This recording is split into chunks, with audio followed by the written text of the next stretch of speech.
యేసుక్రీస్తు ప్రభువారి పేరిట మీకు శుభాలు తెలియపరుస్తున్నాను.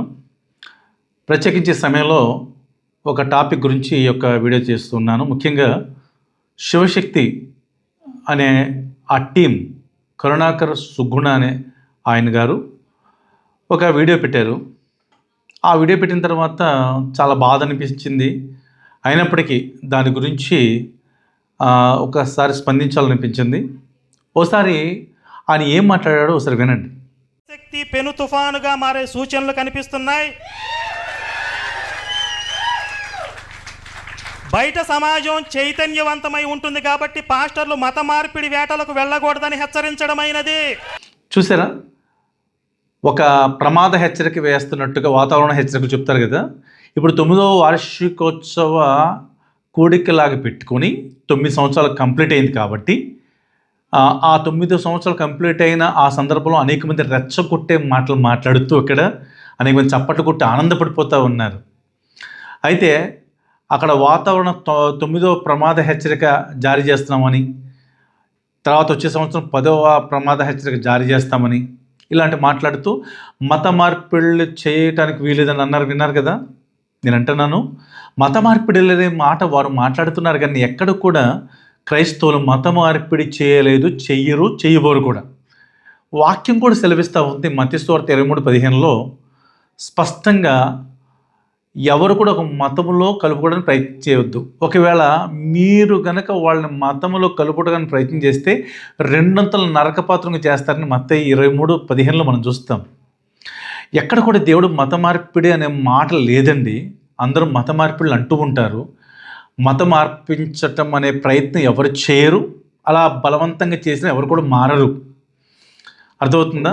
మరి ఏంటి యేసు ప్రభువు వారి గురించి చెప్పేది ఏమంటే, యోహాను సువార్త 14:6 నేనే మార్గమును, నేనే సత్యమును, నేనే జీవమును, నా ద్వారా తప్ప ఎవడును కూడా తండ్రి యొద్దకు వెళ్ళలేడు అని ఉంటుంది. అంటే ఎవరికి సంబంధించిన వారి విశ్వాసాన్ని బట్టి, వాళ్ళు నమ్ముకుంటూ ఉన్న వారిని బట్టి ప్రతి ఒక్కరూ ఒక ఆలోచన ఉంది. ఏంటంటే తప్పకుండా ఈ లోకం విడిచిపెట్టబడితే మోక్షానికో, పరలోకానికో, స్వర్గంకో వెళ్ళాలని.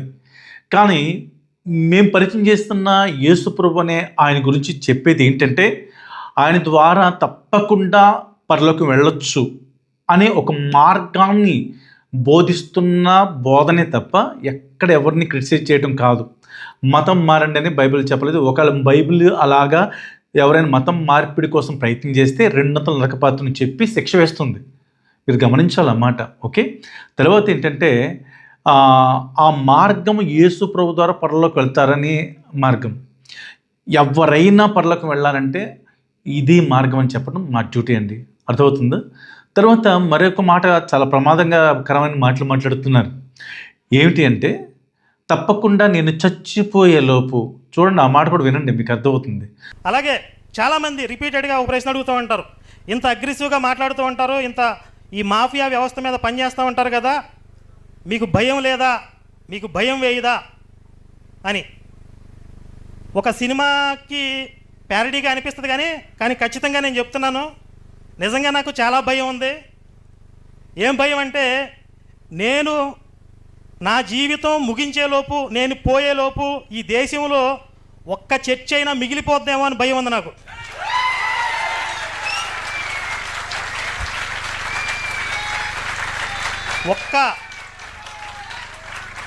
ఒక్క పాస్టర్ గాడైనా, ఒక్క జాంబీ వైరస్ అన్న మిగిలిపోతారేమో అని భయపడుతూ ఉంటాను ప్రతి క్షణం.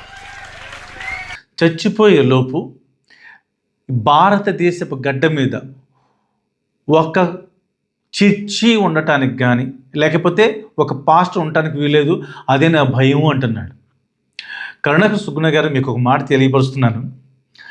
భారతదేశపు గడ్డ మీద కాదు కదా, ప్రపంచంలో ఎన్ని ప్రయత్నాలు చేసినా క్రైస్తవుల్ని క్లోజ్ చేయడం జరిగే పని కాదు. ఎందుకంటున్నానంటే, బైబిల్లో అపొస్తలుల 9వ అధ్యాయంలో సౌలుగా ఉన్నప్పుడు పౌలుగా తర్వాత మార్చబడ్డారు. క్రైస్తవుల్ని చంపుదామని ఆయనే వెళ్ళి ఆయన క్రైస్తవులుగా మార్చబడి అనేక మందిని మార్చడానికి కారకుడయ్యారు. మన భారతదేశ మొట్టమొదటి ప్రధాని జవహర్లాల్ నెహ్రూ గారు కూడా ఒకసారి ఓ మాట అన్నారట. ఆక్స్ఫర్డ్ యూనివర్సిటీలో ఆయన చదివి వచ్చిన తర్వాత ఆయన ప్రధానంగా ఉన్నప్పుడు ఎవరో తో మాట్లాడుతూ క్రైస్తవులు ఎక్కువ అవుతున్నారు, వారిని అంతం చేయాలంటే ఏం చేయాలని చెప్పి సలహాలు అడిగారట. అయితే అందరూ చెప్పిన సలహా ఒకలాగుంటే ఒక ఆయన మాత్రం అన్నారంటే, ఏమంటే క్రైస్తవులందరినీ చంపేస్తే పూర్తిగా క్రైస్తవత్వం ఉండదంటే, అప్పుడు ఆయన అన్నారంట, యాక్ట్స్ అనే ఒక చాప్టర్ ఉంది బైబిల్లో, నేను చదివాను. అందులో పౌలు అనే ఆయన క్రైస్తవులు నిద్రపోతున్న సింహాలు కాబట్టి వారిని కానీ చంపితే 10 మంది పుట్టుకొస్తారు ఒకళ్ళని చంపితే అని అన్నారంట. ఆయనకి అర్థమైంది, మీకు అర్థం కావట్లేదేమో ఇంకా. ఒకవేళ మీరు అన్నట్లుగా చర్చిల్ని లేకుండా చేస్తానంటున్నారు. ఈ మధ్య రాధా మనోహర్ దాస్ గారు కూడా గూగుల్లో కొడితే 1,00,000 చర్చిలు అమ్మకానికి ఉన్నాయి అని అంటున్నారు. ఏమండి, చర్చిలు అమ్మినంత మాత్రం క్రైస్తవులు దేవుని బిడ్డలు తగ్గిపోతారు అనుకుంటే మీ భ్రమ. ఎందుకంటున్నానంటే, కరోనా వచ్చింది కదా మనకి ఈ మధ్యకాలంలో. కరోనా వచ్చినప్పుడు ఎవరైనా చర్చిస్కి వెళ్ళారా? ఎన్ని రోజులు, ఎన్ని నెలలు చర్చికి ఎవరు వెళ్ళకపోతే చర్చిలు ఏమన్నా ఇంకా క్రైస్తవులు తగ్గారనుకుంటున్నారా? ఆ రోజు తర్వాత కరోనా వచ్చిన తర్వాత ఇంకా చాలామంది క్రైస్తవులు విపరీతంగా పెరిగారు.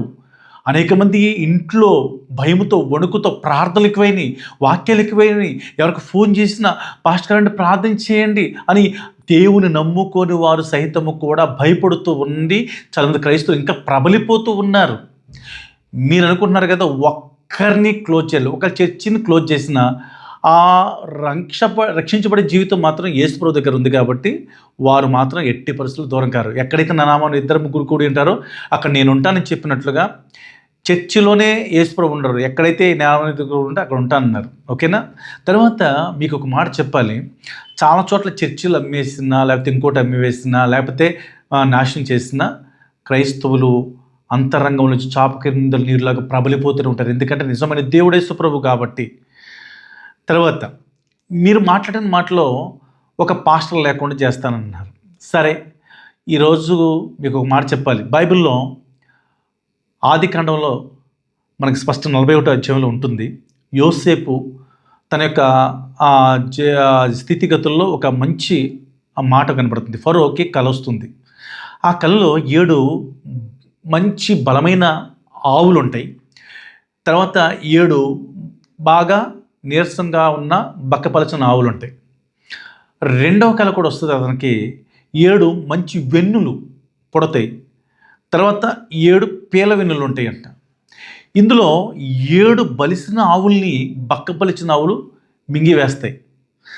ఈ సేమ్ రెండో కళలో కూడా 7 బలమైన మంచి వెన్నులను, పీల వెన్నులు మింగివేస్తాయి. ఈ కళ వస్తుంది అని చెప్పి కళ భావం కోసం ఎవరైనా ఉన్నారని వెతికితే పానదాయకుల అధిపతిని అతను అప్పుడు ఫరోను యోసేపుని జ్ఞాపకం చేసుకొని యోసేపు అని ఆయన ఉన్నారండి అని చెప్పేసి అడిగినప్పుడు యోసేపుకి కళంతా చెప్పిన తర్వాత, రాజా ఇది దేవుడు మాత్రమే చెప్పగలడు, నేను చెప్పలేనని చెప్పేసి దేవుణ్ణి ఘనపరుస్తూ యోసేపు అంటాడు, 7 మంచి ఆవులు, 7 బక్కపలచిన ఆవులు, 7 మంచి వెనులు, 7 పీల వెనులు. కళ 2 ఒకటే. భావం ఏంటంటే 7 అంటే 7 సంవత్సరాలు రాజా.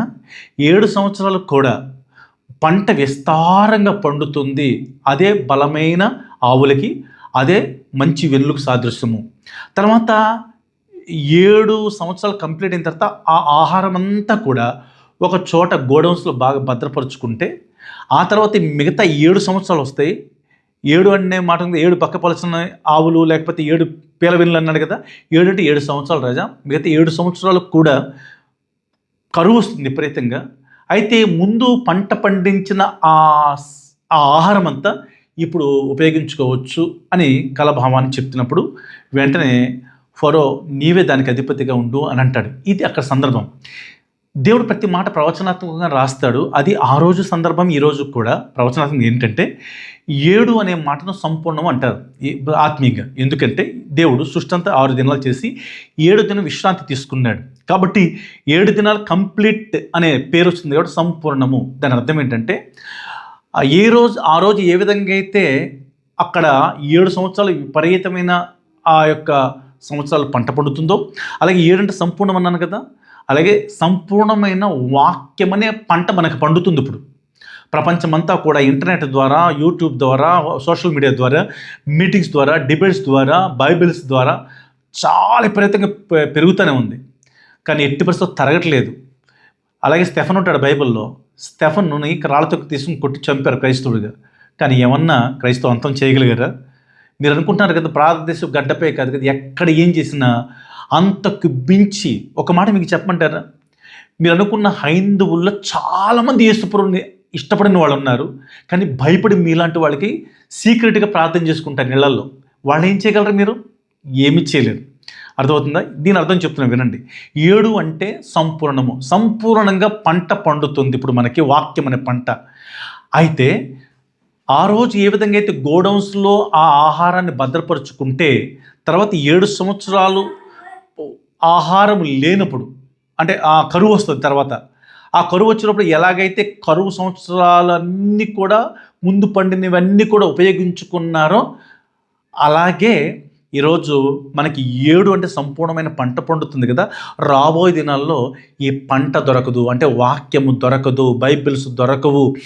లేకపోతే మీరు అన్నట్టు చర్చిలో ఒకవేళ కూల్చేసిన, లేకపోతే అనేక మంది చంపిన, బైబిల్లో ప్రవచనం నెరవేర్పది చేసిన, మీకు ఒక మాట చెప్పంటారా, బైబిల్స్ చింపేస్తారా అనుకుందాం, బైబిల్స్ తీసివేస్తారా అనుకుందాం. ఒక మాట చెప్పంటారా, ఏ విధంగా అయితే యోసేపు గోడౌన్స్లో భద్రపరిచాడో ఈ వాక్యం అనేది మేము కూడా హృదయమైన గోడౌన్స్లో భద్రపరచుకొని ఉంటాం. ఎగ్జాంపుల్ చెప్పాలంటే, ఏదైనా బాధలో భయపడిపోతూ ఉన్నాం అనుకోండి, యెషయా గ్రంథం 41:9 అంటారు, నువ్వు భయపడద్దు, దిగులు పడద్దు అనే మాటలు ధైర్యపరుస్తాయి. అంటే గోడల నుంచి ఆ వాక్యం తీసుకుంటాం. అలాగే ఒకవేళ చాలా వేదనకరమైన చీకట్లో ఉన్నామనుకో, గాఢాంధకారపు లోయలని సంచరించిన ఏ పైకి భయపడని చెప్పేసి 23 కీర్తనలో మాట ఈ గోడౌన్స్ని తీసుకుంటాం. అంటే ఈ పంట ఏం చేస్తున్నాము, కరువుగా ఉండి బైబిల్ చదవడానికి అవకాశం లేక ఏ పాస్టర్ గారితో మాట్లాడలేక ఉన్న సంవత్సరాలు కూడా తప్పకుండా ఉపయోగపడుతుందండి. కరుణాకర్ సుగుణ గారు, మీరు అనుకున్నట్టు క్రైస్తవుల్ని ఎంతగా ఒకరిని చంపితే 10 మంది పుట్టుకొస్తారే తప్ప ఎక్కడ అంతం కాదు. మీరేం భ్రమపడవలసిన అవసరం లేదు. ఎందుకంటే చైనాలో క్రైస్తవులు ఉండరు అని అంటారు కదా, అండర్ గ్రౌండ్లో కూడా అక్కడ పరిచయం జరుగుతూ ఉంటుంది. అసలు అక్కడ బైబిల్స్ దొరకవు, నిజమే. కానీ మీరు ఒకసారి ఆ యొక్క దృశ్యాన్ని కూడా చూడండి.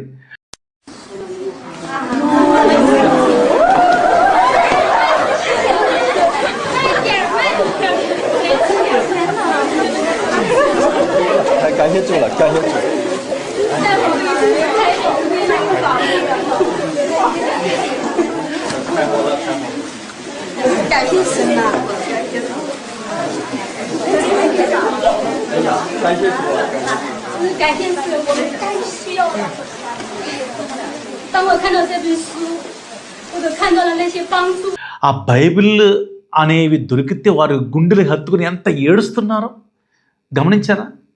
మీరు అబ్జర్వ్ చేయాలి ఈ మాట. అంతేకాదు, మత మార్పిళ్ళు చేయొద్దని మీరు అన్నారు కదా మొదట. మత మార్పిళ్ళు అనేది క్రైస్తవులు చెయ్యరు, చేయబోరు, చేయటం అనేది దేవుడి ఇష్టం కూడా కాదు. కానీ మీరే మత మార్పిళ్ళు చేస్తున్నారు. ఒకసారి రాధా మనోహర్ దాస్ గారు కూడా చాలా వీధుల్లో తిరుగుతూ అనేక మందికి పంచిపెడతాం, మేము చూడలేదా? ఎవరైనా అబ్జెక్షన్ చేస్తారు? క్రైస్తవులు చెయ్యరు కూడా. ఇక్కడే కాదు, చూడండి, ఇంకా వేరే ఒక ఆయన ఆ నార్త్లో కూడా ఎలాగా గ్రంథాలు పంచుతూ ఉన్నారు. हरे कृष्णा भगवद गीता लीजिए। हरे कृष्णा। तो हम यहाँ पर भगवद गीता का वितरण कर रहे हैं। आप देख सकते हैं ये भगवद गीता यथारूप। तो हम प्रयास कर रहे हैं कि पूरे भारत भर में गीता डिस्ट्रीब्यूशन हो रहा है, गीता भगवद गीता का वितरण किया जाए। అబ్జెక్షన్ చేయరే, అది క్రైస్తవుల యొక్క ఆత్మీయమైన లక్షణం. మీరు గమనించాలి, బైబిల్స్ని అంతం చేద్దామనుకున్నా కూడా బైబిల్స్ అనే ఆ వాక్యం అనే ఆహారం దొరకకపోయినా ఆల్రెడీ అంతకు ముందే సంపాదించిన ఈ వాక్యం అనే ఆహారం హృదయమైన గోడౌన్స్లో భద్రపరచబడి ఉంటుంది. ఆ కరువు వచ్చినప్పుడు, ఆ కుదరనప్పుడు, వాక్యం కుదరనప్పుడు, పాస్టర్లు దొరకనప్పుడు, చర్చిలు దొరకనప్పుడు అందులో నుంచి తీర్చుకుంటారు. క్రైస్తవులు చంపబడటానికి ఇష్టపడతారు. స్టెఫెను అనే అతను చంపబడితే ఆయన వెంటనే పరలోకంకి వెళ్ళంగానే యేసుప్రభు వారు మనిషి కుమారుడు లేచి నించొని గౌరవిస్తాడు. ఈరోజు మీకు అర్థమవుతుంది, క్రైస్తవులు కనుక ఒకవేళ మీలాంటి వాళ్ళు ఏదైనా చేసినా, ఏ ప్రాబ్లం జరిగినా, మరణిస్తే ప్రభు రాజ్యంలోకి వెళతారు. అక్కడ దేవుడు వాళ్ళని ఘనపరుస్తాడు. దయచేసి మీరు ఎవరిని కూడా నిందించొద్దు. మీకోసం అయితే మేము తిట్టుకోవట్లేదు, మీకోసం కూడా ప్రార్థన చేస్తూ ఉన్నాం. రాధా మనోహర్ దాస్ గారు లాంటి వారి కోసం కూడా ప్రార్థన చేస్తున్నాం. అయితే ఏంటంటే రాధా మనోహర్ దాస్ గారు చాలా నోటి మాట చేత బైబిల్ని తిడతారు, యేసుప్రభుని గాడు వాడు అంటారు. ఏమంటే అక్కడే మీకు అర్థమవుతుందా? మేమైతే ఒక మాట అనము. మీరు అలాంటి నోరు జారినప్పుడు మీ దేవుడు నిజంగా అనుకుంటున్న వారు ఎవరైతే ఉన్నారో వారి లక్షణాలు మీకు వచ్చినాయి అనుకుంటారు కదా. దీన్ని బట్టే దేవుడు ఎలాంటి వాడు అర్థమవుతుంది కదా. కనీసం గమనించండి, విజ్ఞతగా వదిలేస్తున్నాం. యేసు ప్రభువారిని మీరు కూడా అంగీకరించండి, రక్షణ పొందండి. Praise the lord.